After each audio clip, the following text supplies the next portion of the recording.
नागपंचमी त्योहार के दिन नागदेव की पूजा तथा दूध से स्नान कराया जाता है। नागदेव को अपने क्षेत्र के संरक्षक के रूप में पूजा जाता है। कुछ जगहों पर इन्हें क्षेत्रपाल भी कहा गया है। जन्म कुंडली में सर्प दोष के निवारण हेतु ये श्रेष्ठ दिन है। नागपंचमी के दिन नागदेव के दर्शन अवश्य करना चाहिए। नागदेव की निवास स्थली बाम्बी की पूजा की जाती है। चूंकि नागदेव को सुगंध प्रिय है, अतः नागदेव की सुगंधित पुष्प व चंदन से पूजा की जाती है। ज्योतिष के अनुसार काल सर्प दोष के 12 मुख्य प्रकार बताए गए हैं, जो इस प्रकार है: 1 अनंत, 2 कुलिक, 3 वासुकी, 4 शंखपाल, 5 पद्म, 6 महापद्म, 7 तक्षक, 8 कर्कोटक, 9 शंखनाग, 10 घातक, 11 विषाक्त और 12 शेषनाग। नागपंचमी के पावन पर्व पर वाराणसी काशी में नागकुआ नामक स्थान पर बहुत बड़ा मेले का आयोजन होता है। आमतौर पर ये त्योहार हरियाली तीज के 2 दिन बाद मनाया जाता है। नागपंचमी के ही दिन अनेकों गांव व कस्बों में कुश्ती दंगल का आयोजन होता है, जिसमें आसपास के पहलवान भाग लेते हैं। वैसे तो श्रावण माह के शुक्ल पक्ष की पंचमी को नाग देवता की पूजा की जाती है, किंतु भारत के कुछ स्थानों पर नागपंचमी श्रावण माह की कृष्ण पक्ष की पंचमी को भी मनाई जाती है। नागपंचमी पौराणिक कथा इस प्रकार है। प्राचीन काल में एक साहूकार जी के 7 पुत्र थे। 7 के विवाह हो चुके थे। सबसे छोटे पुत्र की पत्नी श्रेष्ठ चरित्र की, विदुषी और सुशील थी, परंतु उसके भाई नहीं था। एक दिन बड़ी बहू ने घर लीपने को पीली मिट्टी लाने के लिए सभी बहुओं को साथ चलने को कहा, तो सभी दलिया और खुरपी लेकर मिट्टी खोदने लगी। तभी वहां एक सर्प निकला, जिसे बड़ी बहू खुरपी से मारने लगी। ये देखकर छोटी बहू ने उसे रोकते हुए कहा, मत मारो इसे, ये बेचारा निरपराध है। ये सुनकर बड़ी बहू ने उसे नहीं मारा। तब सर्प एक ओर जा बैठा। तब छोटी बहू ने उससे कहा, हम अभी लौट कर आती है, तुम यहाँ से जाना मत। ये कहकर वह सबके साथ मिट्टी लेकर घर चली गई और वहां कामकाज में फंसकर सर्प से जो वादा किया था उसे भूल गई। उसे दूसरे दिन वह बात याद आई तो सबको साथ लेकर वहां पहुंची और सर्प को उस स्थान पर बैठा देखकर बोली, सर्प भैया नमस्कार। सर्प ने कहा, तू भैया कह चुकी है, इसलिए तुझे छोड़ देता हूँ, नहीं तो झूठी बात कहने के कारण तुझे अभी डस लेता। वह बोली, भैया मुझसे भूल हो गई, उसकी क्षमा मांगती हूँ। तब सर्प बोला, अच्छा, तू आज से मेरी बहन हुई और मैं तेरा भाई हुआ, तुझे जो मांगना हो मांग ले। वह बोली, मेरा कोई भैया नहीं है, अच्छा हुआ जो तू मेरा भाई बन गया। कुछ दिन व्यतीत होने पर वह सर्प मनुष्य का रूप रखकर उसके घर आया और बोला कि मेरी बहन को भेज दो।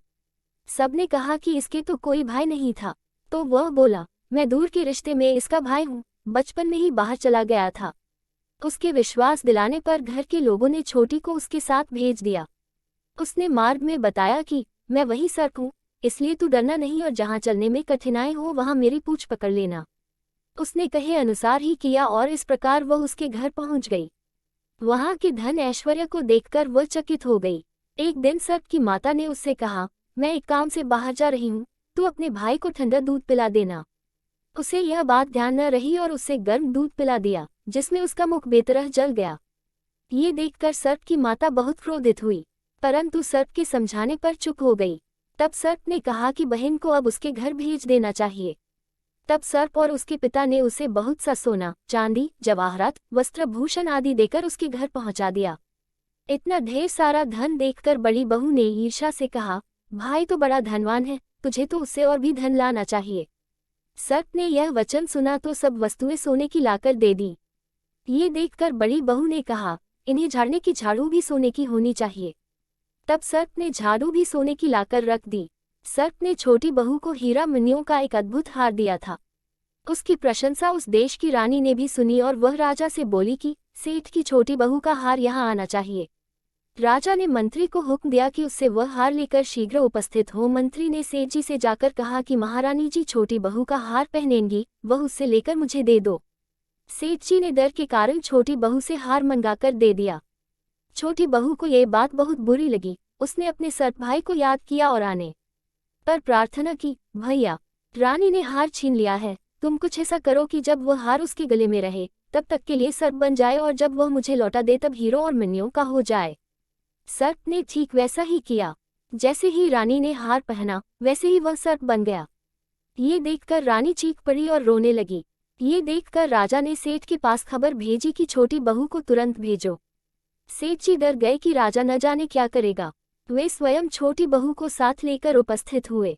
राजा ने छोटी बहू से पूछा, तूने क्या जादू किया है, मैं तुझे दंड दूंगा।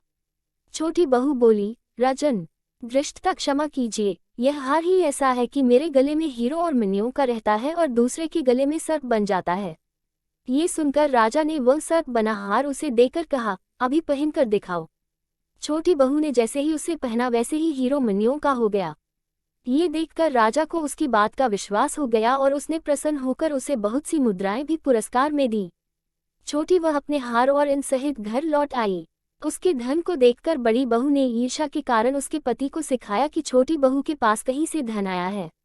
ये सुनकर उसके पति ने अपनी पत्नी को बुलाकर कहा, ठीक ठीक बता कि यह धन तुझे कौन देता है। तब वह सर्प को याद करने लगी। तब उसी समय सर्प ने प्रकट होकर कहा, यदि मेरी धर्म बहन के आचरण पर संदेह प्रकट करेगा तो मैं उसे खा लूंगा। ये सुनकर छोटी बहू का पति बहुत प्रसन्न हुआ और उसने सर्प देवता का बड़ा सत्कार किया। उसी दिन से नागपंचमी का त्योहार मनाया जाता है और स्त्रियां सर्प को भाई मानकर उसकी पूजा करती हैं।